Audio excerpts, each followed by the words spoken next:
Well, no, they don't dye. They don't dye the Cuyahoga River green. That was the river that caught on fire back in the day. And I could use some green. It was so polluted from the steel mills, and of course, huge auto industry there, right? Foundry plants and the steel mills and engine plants, and so auto industry was huge. Still is, but not like it was. But yeah, it actually caught on fire. I think they said maybe we should clean up the river a little bit, but it was getting pollution from the steel mills. So I think if you put your toe in the water there, your toe would just disappear. All right, guys. Hi, everybody. It's 12:06, and I definitely have a hard out, like right about 1 o'clock. So why don't we go ahead and get started?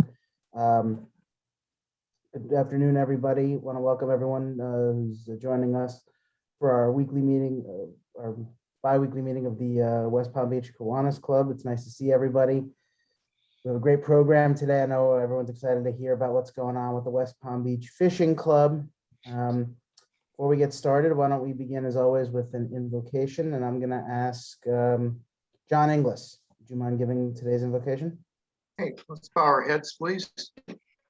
Heavenly Father, please bless this organization to continue its work for the youth of this community, continue to raise money for scholarships and to help serve other service clubs, assist young people. We pray in your name. Amen.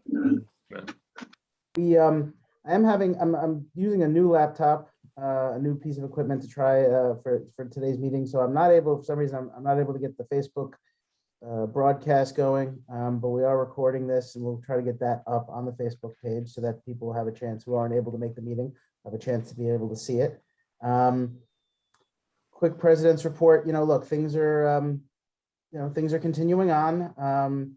I mean, I've been in my, as you know, those of you who are here at our last meeting, or have heard, I personally have had a lot going on in my own life with some major changes, including selling my house and moving, and also changing jobs after taking a position in the county attorney's office. So that's been a lot on my own plate. Trying to, but the business of the club continues. We are, working on the finance and fundraising committee. I know John Patton is joining us today. He's been really great, along with Sherry Boone and others, trying to, still advance our finance and fundraising.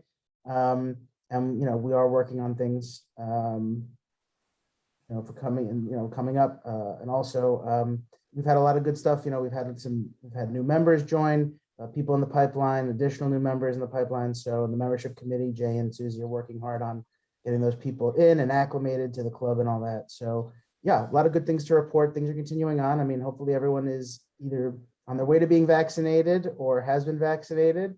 I was able to get a medical, necessity form from my doctor, and I actually got my vaccine on Monday. So I got the Johnson & Johnson. It's the one shot, so I'm good to go.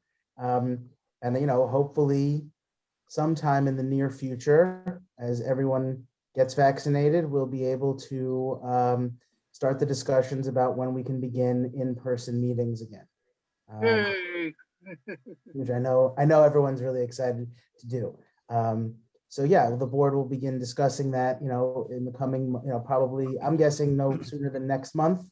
Probably the first we'll start, getting a sense of, and we'll reach out to the club and get a sense of the member, gauge the interest of the membership too, in terms of readiness to rejoin in-person meetings. And but yeah, hopefully that's coming in the near future. So something to look forward to. I'm gonna open it up to any committee reports.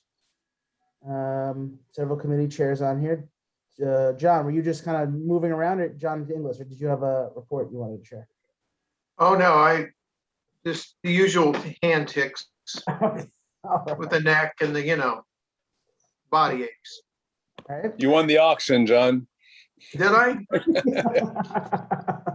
Great. Oh, anything else? Anybody? Any committee chairs have anything to report? No, I'll go ahead, Jay. Yeah, Jay. Can you hear me okay? Yeah. Okay. I just wanted to, from a membership standpoint, and Susie is supposed to be on here eventually, Present with us today is Matt Daly, who was the membership chair a couple of years ago. And during his reign, he and his team put together a fantastic membership document that I'd forgotten about, but we've resurrected it. And Susie and I are going to be working on that and kind of bringing it up to date. And that's going to be our, and we'll send it out to everybody, so you'll see what it is, but that's going to be our guidelines for how to work with new members. And speaking of new members, we have 3, as Scott said, in the pipeline, ready to be inducted. So as soon as we can get that cranking, we'll do it. That's it. One resignation. Pardon me? Yeah, one resignation. Oh, that's true. I forgot about that. Yeah, we do have a resignation. So, all right, well, we'll cover that. Debbie Finley. Okay. Let's see, Harry Borders, how are you? Long time no see. Good to see you. John Patton, I don't know if you have anything you want to update. I mean, I know we've been talking about some things, and you sent out an email about Dimes for the Times. Actually, would you mind reminding everybody about that? And John, you're on mute. You gotta unmute yourself. John, you're on mute. Let's try that again. All right, thank you. Scott, congratulations on you and your changes, your employment with the city, is it county attorney or city attorney? County attorney. County attorney. Congratulations there. Your new home. There's a lot going on, and yet you continue to lead us well. Thank you. Thank you. Basically, the fundraising committee had some challenges. Obviously, most things that we do raising funds are in person. We haven't been able to do that, and don't know how long it'll be before we can successfully do that again. So Dimes for the Times basically is an opportunity to raise some funds for our club, for the community service part of the club's foundation, and to make monies available for ourselves use and those that we support. So the idea is to start with some seed money. I think the email spelled it all out. I think pretty clearly we need $50 from 50 members. That'll give us $2,500 in seed money. And then once I buy the dimes and I put them in the jar and I do a count, and we get it out there for guesses, and it's $5 a guess. Whoever gets closest to the guess, if they're 2 get the same, I guess they'll split the pot. We'll figure that out. But the idea is to raise between $2,500 and $4,000 for the club, and to put that money to good use in supporting other organizations, or in the case that we can do maybe quantum meals, or we get back to doing the soup kitchen, we can provide funds for that. So it's an effort by your committee to do something in a difficult time. Thanks, Scott. I have a question, John. I noticed in the email you mentioned about sending a check. Yeah. Can you or Jay or somebody differentiate about going online and putting the money in versus the foundation versus the writing the check? I know for some, getting on there and just putting it on the foundation thing would be easier. Does it go in a different account or anything like that? The way that it's worked in the past with Elizabeth, and I don't know that she's on, is Yeah. she's asked.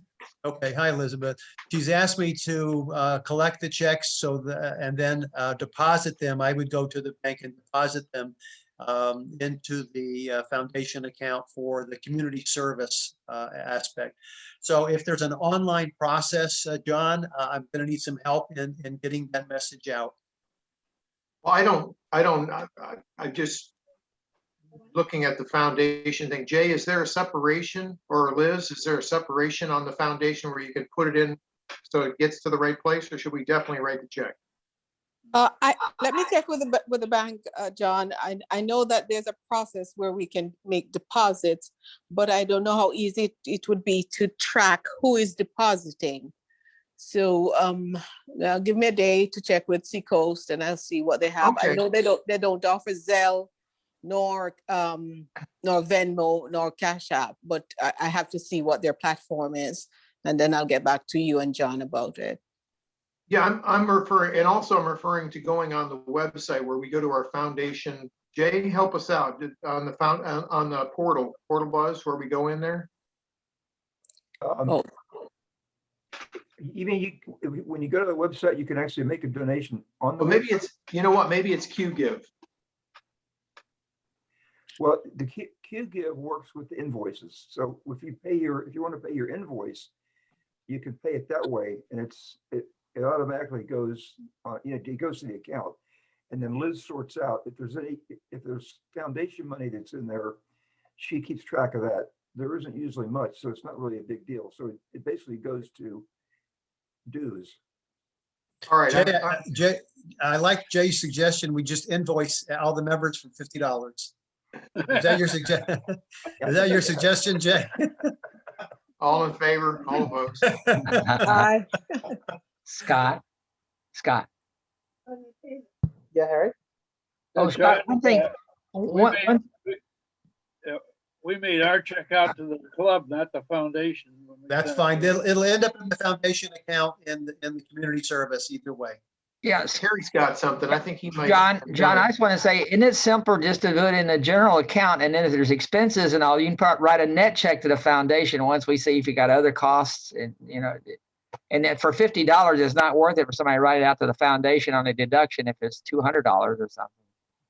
So it's not that, and we should write a check to the foundation if you want to make it deductible. It should have been payable to the West Palm Beach Foundation. So I wrote a check already to the club, so I think it's simpler just to handle it with the club money. Once we get a net check, then put it in the foundation. No? I defer to Elizabeth on the bookkeeping. Yeah, let Elizabeth handle it. Okay. Okay. Your biggest challenge is just to keep track of, for John's standpoint, how much money actually came in. Well, that's why I have the checks coming to me. I have a list and I'll mark them off.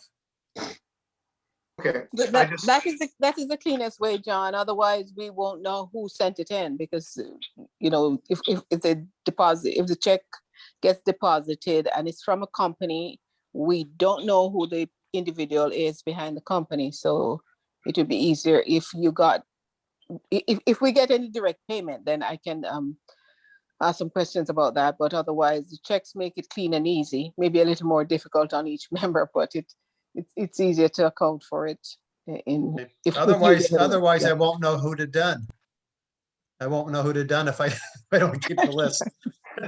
I just jumped out and verified. I clicked on donate to the foundation, Jay, the link from the website from way back that I inherited, and it goes to QGive. Because there's a link on there that you put on way back about donate to the foundation. Somehow I think that David set something up in QGive.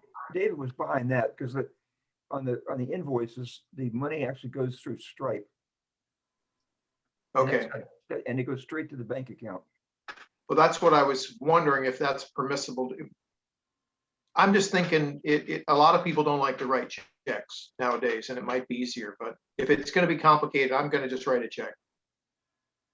Well, if Elizabeth can identify the giver on QGive, the deposit, I'm fine with that.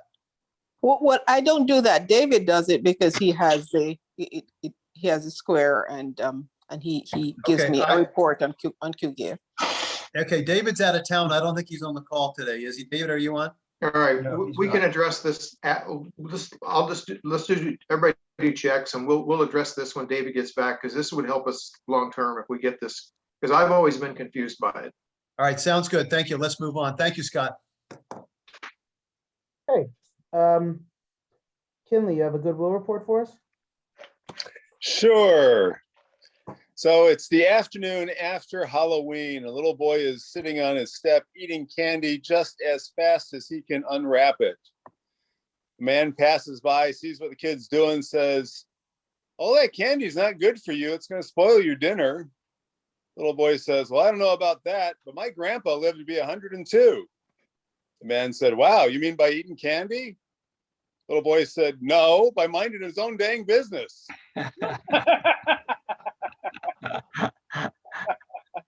So on that note, I'll, having gotten a couple of laughs, I will consider that a victory and call it a day. Thank you very much. I'm going to turn it over to Dan Ayers, our Vice President and Program Chair, to introduce today's speaker and also maybe give us a little preview of upcoming programs. Dan? Thank you, everybody. Our program today is the West Palm Beach Fishing Club. It was founded in 1934, and the West Palm Beach Fishing Club is probably one of the most successful sport fishing clubs anywhere. Monthly meetings are just in the historic clubhouse are just one of the benefits. Tom Bazura, Buzz, is no stranger to our club. He's been with us before, talked to us. He's the communications and event director, and he's been working at the club since 2017 after graduating from UCF. Buzz was born and raised in Palm Beach County, and he's been a program with us and no stranger. So let's just say tight lines and good fishing and a warm Kiwanis welcome for Tommy Buzz Bazura. Thanks, Dan. Yeah, excellent. So it's really nice to reconnect with you guys and share some information about what we're doing around here through our club side of things and through our charitable foundation, the Palm Beach County Fishing Foundation. Glad to see that you guys are continuing communicating with each other, you know, adapting to what's been put in front of us here, getting on the Zoom call and making it happen. The only thing downside to that is I don't get the chicken marsala there at the Airport Hilton that I enjoy when I come down there for the lunch meetings there. So I know you guys are probably missing that as well. So just want to highlight a couple of things about the club. Like Dan said, it was founded in 1934, so it's quite a historic institution. I'm here in our historic clubhouse in downtown West Palm Beach, which was built in the 1940s. The clubhouse is in a very strategic location. At the time, it was right across from the municipal marina of the city, where people came down from up and down the East Coast to come to our area to catch sailfish. So the club was a bit of a civic antidote and helped boost tourism at the time for bringing people to our area to catch and release sailfish here. So just kind of how the club got started that way. But something we try to relay to our members, affiliates, and sponsors is that we are more than a fishing club. So we do sit in circles and tell fishing stories and over exaggerate about our catch and drink beers and stuff like that. But that's not all we do. You know, we put on different events, and we have a charitable 501c3 foundation, the Palm Beach County Fishing Foundation. And the club and the foundation really are hand in hand. It's just a different tax status that we have that helps us, you know, fundraise better. And it kind of helps us just align different events that are really community focused versus focused on engaging our membership. So I'll kind of bring you guys up to date on just how we've handled things on a club side a little bit. And I'll dive more into our programs that we're doing at the foundation, because that's what you guys have supported over the years. And those are our community focused programs. When I think about a recap of 2020, there was a very fitting quote that I came across, and it's one you guys may have heard before, but it's something about change. Not word for word, it's something how you'll learn to change when you're forced to. And that's been one of the most fitting things that we've come around here at the fishing club. And it's been the story for our programs on the club and the foundation side. So under normal circumstances here at our clubhouse, we have monthly club meetings, sometimes twice a month, where area captains come in and they tell us about how to, where to, fishing tactics for, you know, all sorts of different species.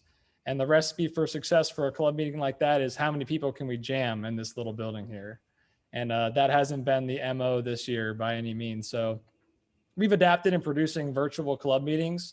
It's not something that we do live. We actually just film them here in the clubhouse. We keep it pretty simple. Just about everything we do here is very lean. We don't try to overproduce things, but we try to do things in a quality manner nonetheless. So these are meetings that we've just filmed in-house here, just like I have it staged up here. We kind of use the clubhouse as a backdrop. And in its most simplest form, it is us communicating with our membership. And I think that that's kind of been the key to success for us in 2020, is just communicating without having face-to-face in-person events.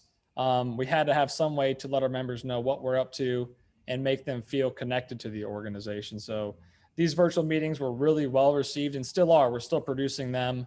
And much like you guys were speaking about before, one of the items on our discussion line there is, when are we going to get back to doing our in-house stuff? And it is looking better and better, and there's a need for it. And I get a call just about every day for people trying to see when we're going to get back together. Then I tell them that we'll have club meetings, but we won't cook hot dogs. And they say, well, maybe we'll wait a second. We'll wait for the hot dogs to come back. So these virtual meetings have really reached a whole new segment of our membership typically club meetings are Wednesday nights, and it's not able for everybody to get here. If you work up in Jupiter, you work down in Delray, it's getting here by 7 o'clock can be a challenge. So we put them out on our social media, on our Facebook, Instagram, on our YouTube channel, which I then email out to our membership. And it's just different people getting engaged. It's a way for us to recognize new members and make them feel a part of the organization. That's something that we've incorporated in there.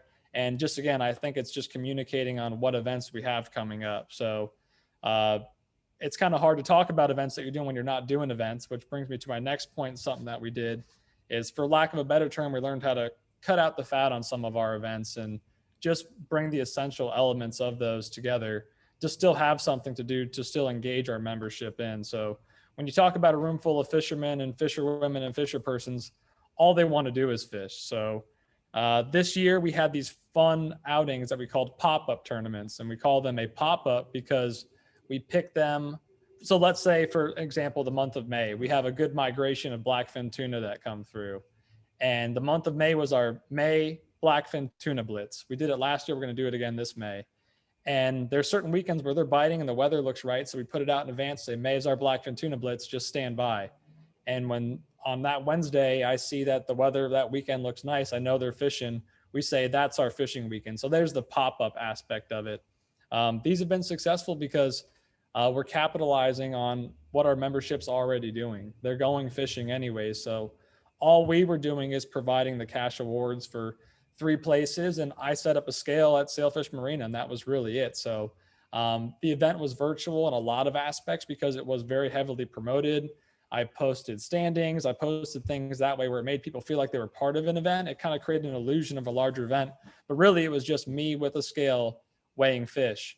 And teams came in from time to time, so it was distanced and safe in the manner, and we were comfortable with doing what we were doing. So but nonetheless, it was a pop-up event. It was a way to engage our membership, and it was successful for us in gaining membership as well as engaging our current members, because it was out there.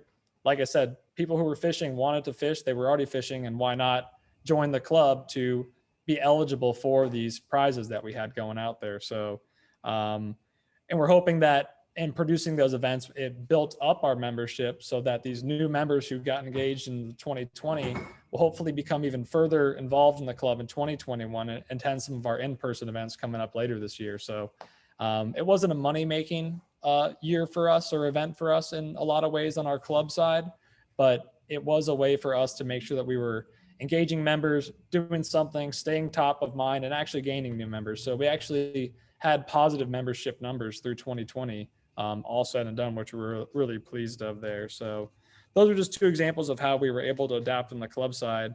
And simply put, we did it on our foundation side as well. So we're the West Palm Beach Fishing Club, but we're the Palm Beach County Fishing Foundation. And I'll just cover some of this stuff, then I'll open up to question and answer, because once I get rolling, I just really don't shut up sometimes. So our charitable affiliate, the Palm Beach County Fishing Foundation, it's one of those things where we focus on what's happening here in our community, right in our own backyard. And I think one of the key things that is kind of the feel good, and it is like, a marquee program of ours, our Kids Fishing Day and our other youth fishing programs.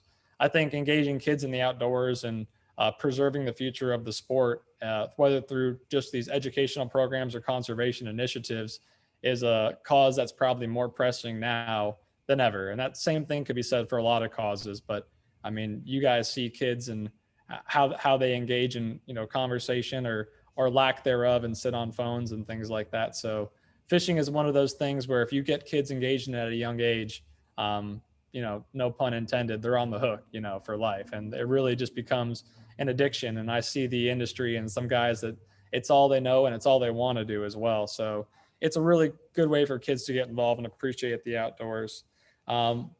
I can try to share my screen here. I'm not sure if that's how well I can't necessarily do that, but I have just some photos if you want to see them. Hold on, I'll make it. I'll let that. Go for it. I just have a couple pictures from a few things here. So. Yeah, you should try now. Looks like it's letting me do it here. Yeah. Perfect.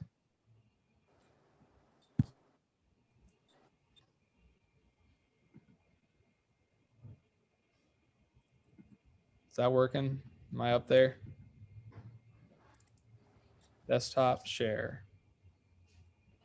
Working? No, It wants me to open system preferences. I'll just get back to what I was doing there then.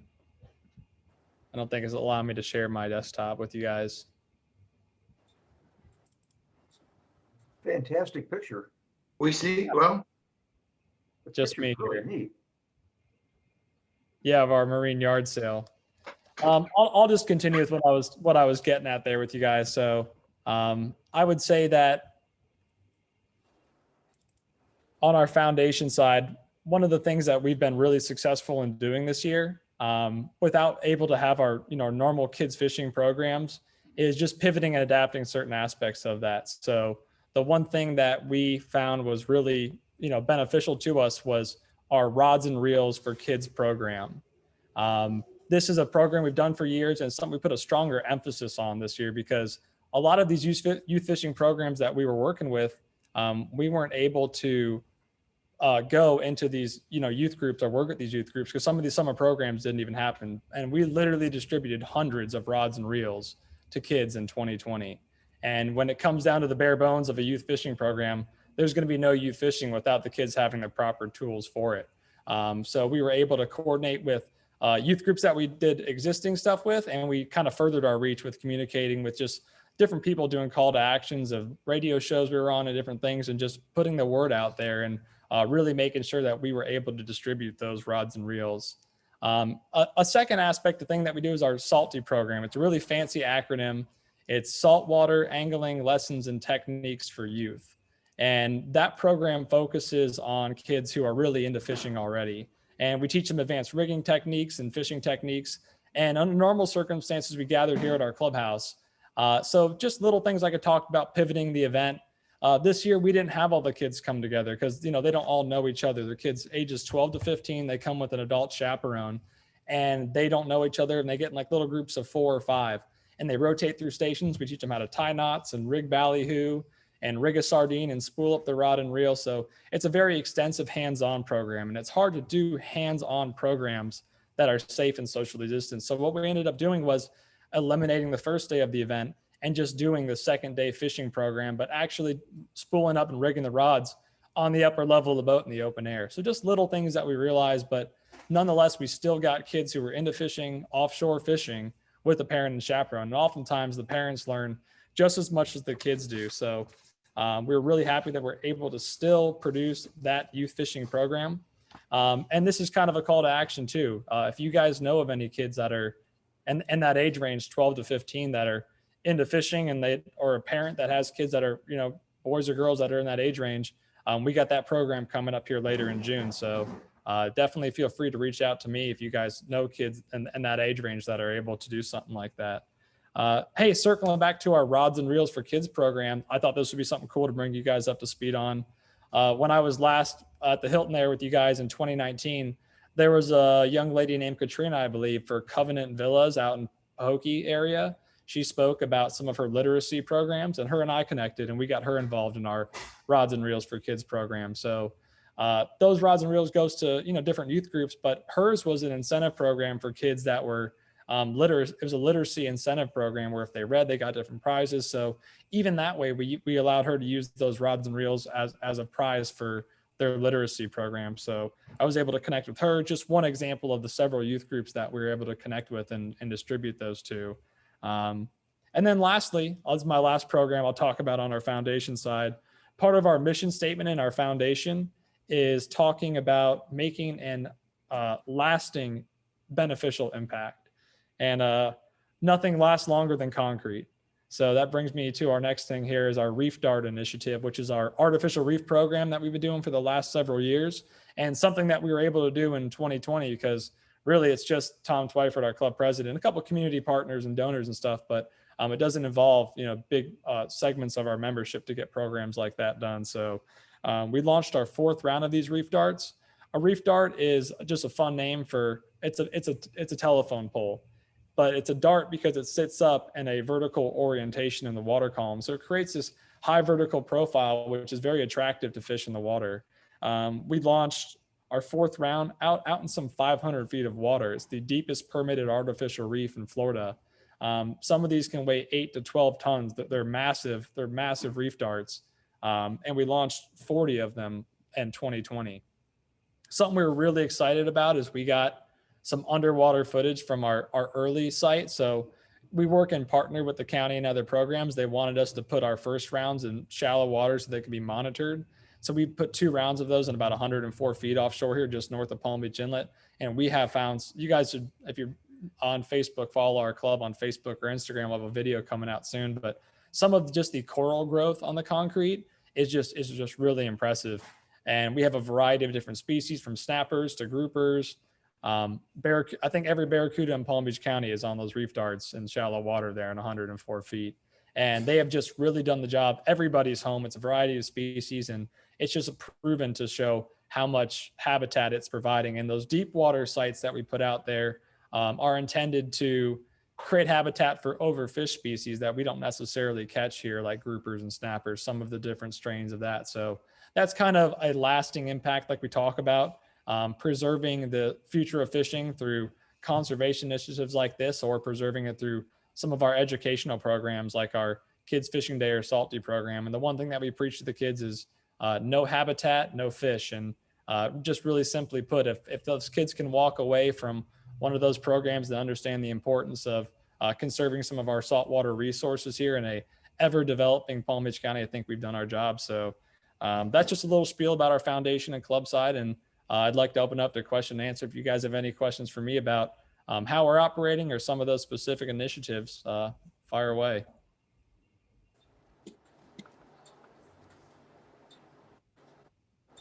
I think you ought to mention the yard sale coming up. We do have a big marine yard sale coming up. We were unable to do it last year. It's coming up April 17th here at the West Palm Beach Fishing Club. This is where we collect used tackle from, area anglers. Oftentimes, if you're a fisherman, you're most likely a hoarder as well. So you have more tackle than you know what to do with. And we collect this stuff. We have a A1 group of volunteers that refurbishes a lot of the tackle, and just organizing it is a program in itself. And we put it out in the yard here once one Saturday a year, and we have a big sale. And that's one of our biggest fundraisers for our foundation side. So that's actually a foundation event as well. But rod and reel combos, boat anchors, dock lines, nautical decor, you name it. We got it all over here. So that's coming up on April 17th. And that's an outdoor event, something we were able to have last year. And we're pretty excited. We have little ways that we've adapted that program. Just rather than putting key items in concentrated areas, we're going to try to spread them out throughout the yard to just alleviate some of the pressure and people in certain areas. Less stuff under tents, more usage of the yard. We're starting the program an hour later this year, so it gives us more time to put the stuff out in the yard, so we don't have to have as many volunteers on site. So those are just little examples of things that we're doing to try to keep stuff safe for that program as well.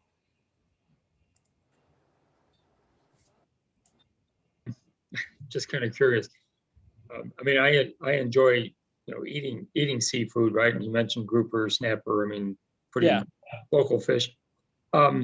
When you see farm-raised salmon at a grocery store, that just doesn't sound good. And maybe they're fine, but seems like salmon that's wild caught versus farm-raised. But is farm-raised actually not preferred just because of? I think, especially being in our area, I think there's just quality fish that's more accessible at a fair price versus farm raised.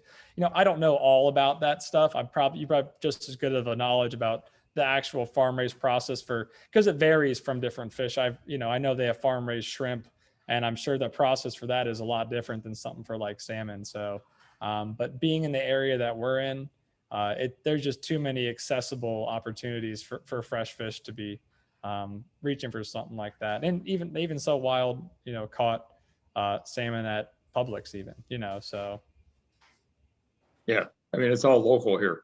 Yeah, exactly. There's a lot of locally caught fish here. So if you ever been to Cotton Capers Seafood there on US 1 in Juneau, that's like the spot there. You can't miss it. So. I got a question. So I think it was about 6 months ago, there was an article in the Palm Beach Post, and there was I think a young teenage girl, and she won some angler thing, but seemed like there was a lot of competition. I mean, it was like different areas of fishing that she had to compete in order to be the best or whatever. Are you familiar with what I'm talking about? Yeah, so I believe what you're talking about is our junior angler of the year. It's this young lady. She's 15 years old, might be 16 now, and her name's Emily Hanslick. Yes. And year round, I mean, people are fishing on their own time aside from our organized, angling programs. We have an annual fishing contest. So members can catch a fish, they can weigh it on their own personal hand scale, and we certify that hand scale here at the clubhouse and at other area tackle shops. So everybody's fishing with the scale that checks out, and they can catch a fish, weigh it, and enter it. And we have an app for that through our website. So they enter right on their phone and it comes right to my email. And our criteria to become our junior angler of the year or our adult grand champion, it can be a little extensive. So we have a category for just about every fish that you can catch inshore here, from snook and bluefish to catching dolphin or wahoo or something offshore.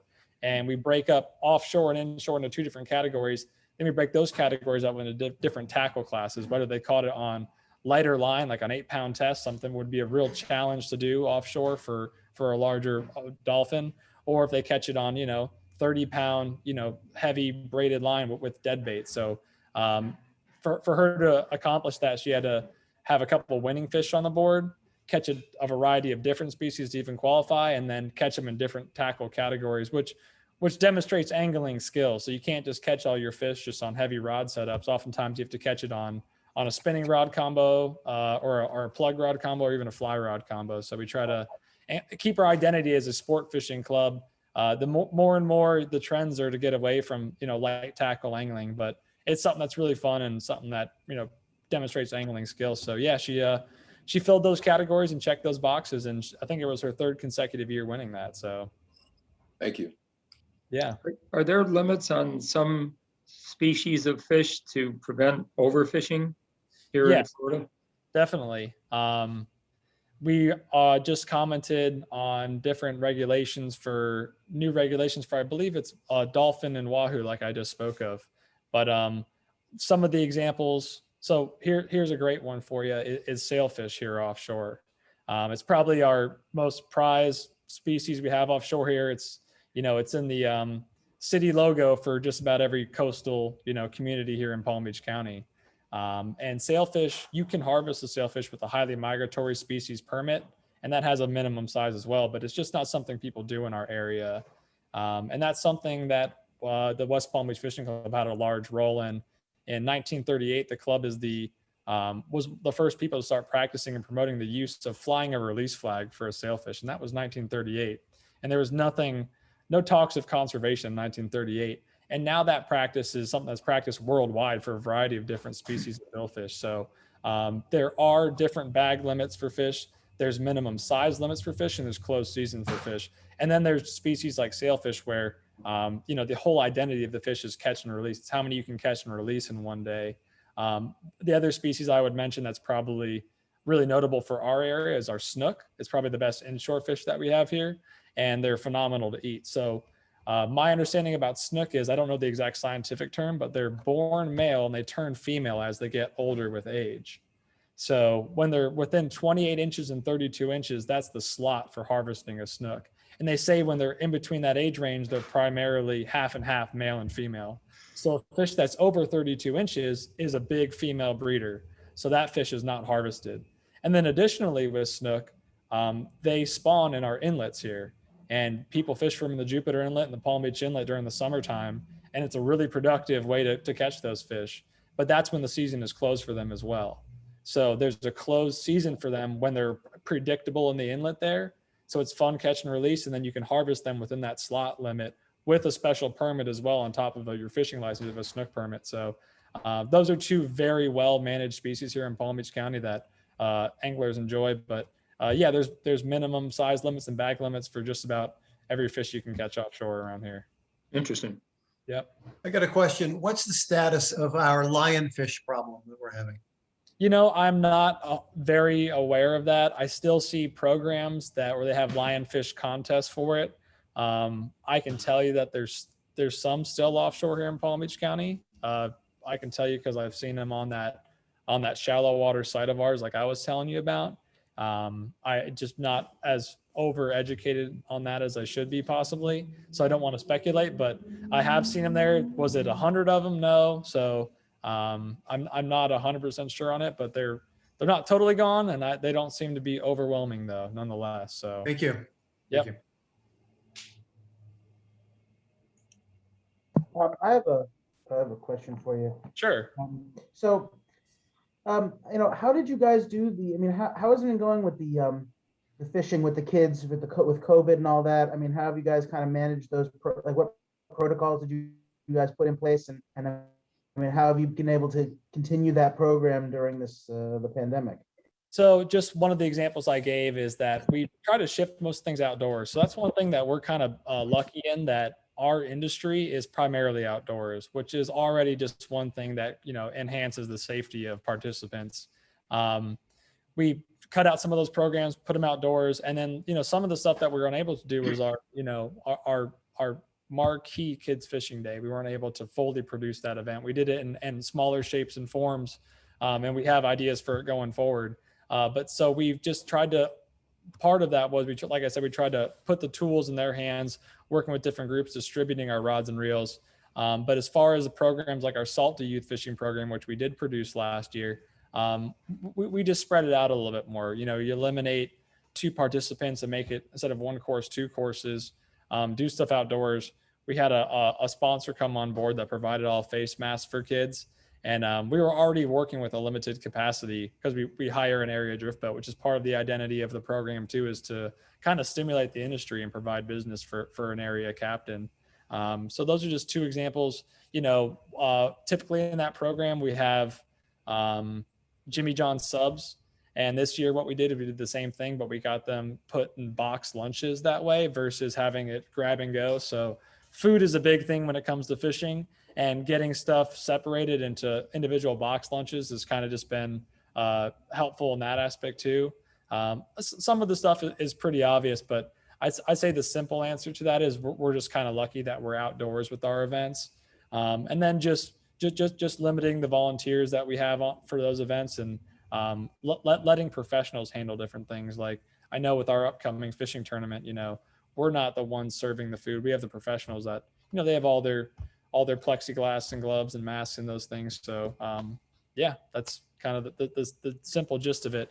Taking simple necessary precautions and cutting out elements that aren't a necessity. We did not have to have the kids indoors for that first day of rigging. There was no reason why we couldn't just show them what we're doing offshore and make sure that we still took kids fishing. So that's where, that was the final note. We wanted to take kids fishing, which we did. So and the other thing I wanted to know, because we're also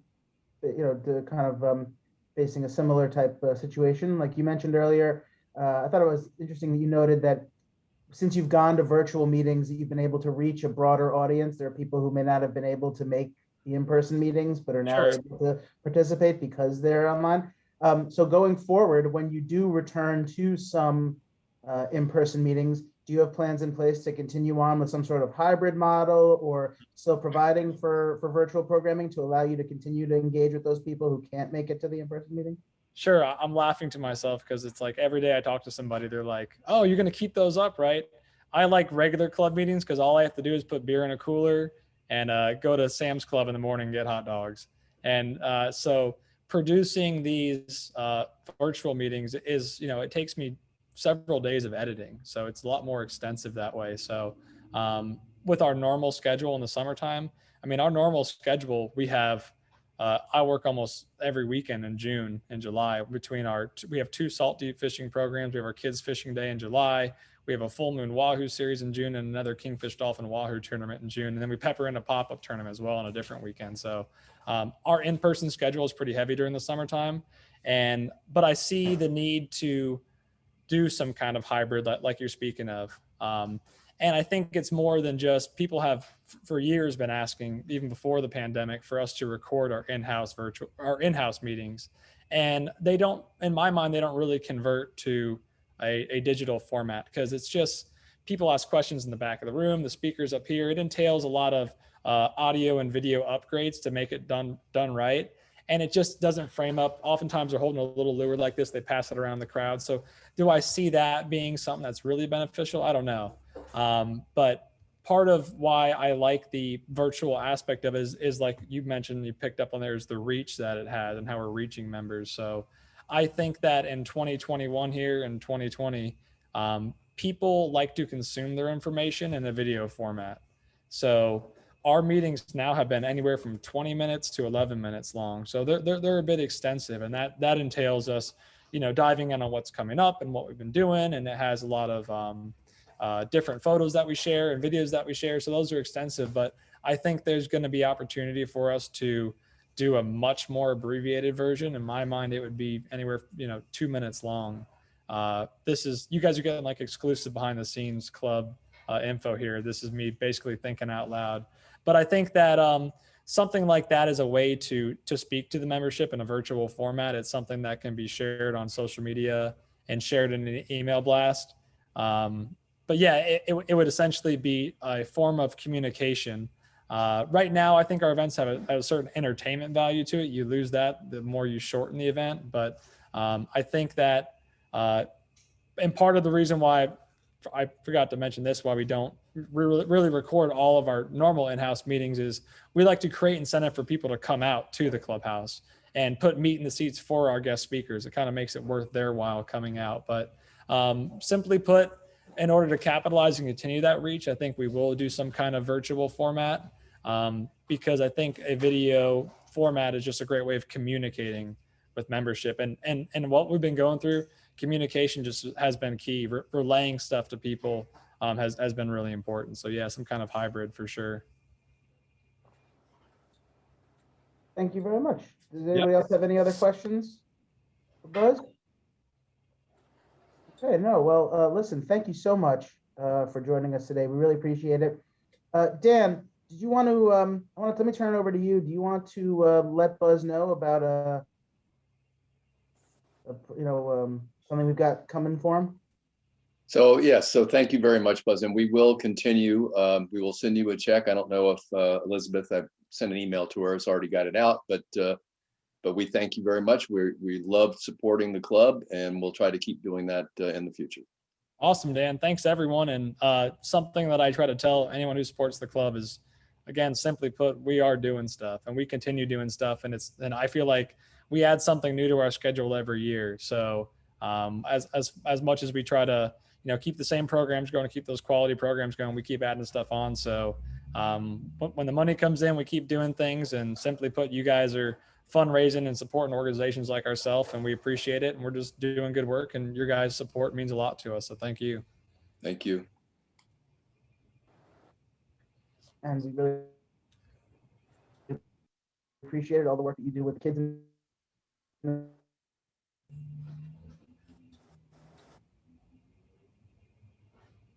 the community, getting them to appreciate the outdoors, the community who will be out on the water. Yep. That's really tremendous. So we really appreciate that. And we're happy to support you in any way we can.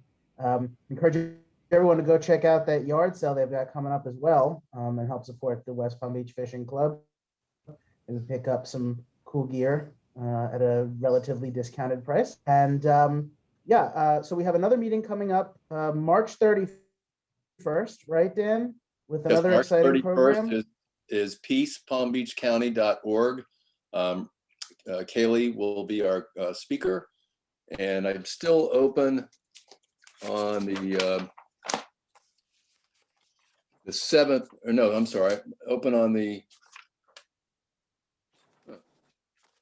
we've got Mark Foley on the 14th, but I hope I got my dates right. Yeah, so the 28th, I guess, of April is still open, but Mark Foley is the 14th and Peace is the 31st.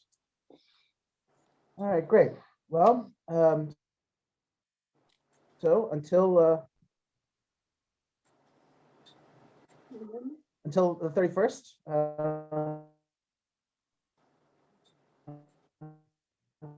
Kind of freezing.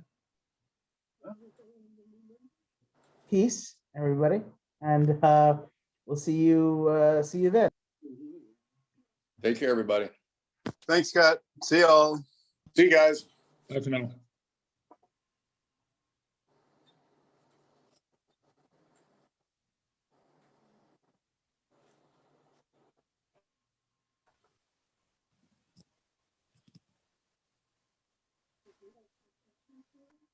No. She's there.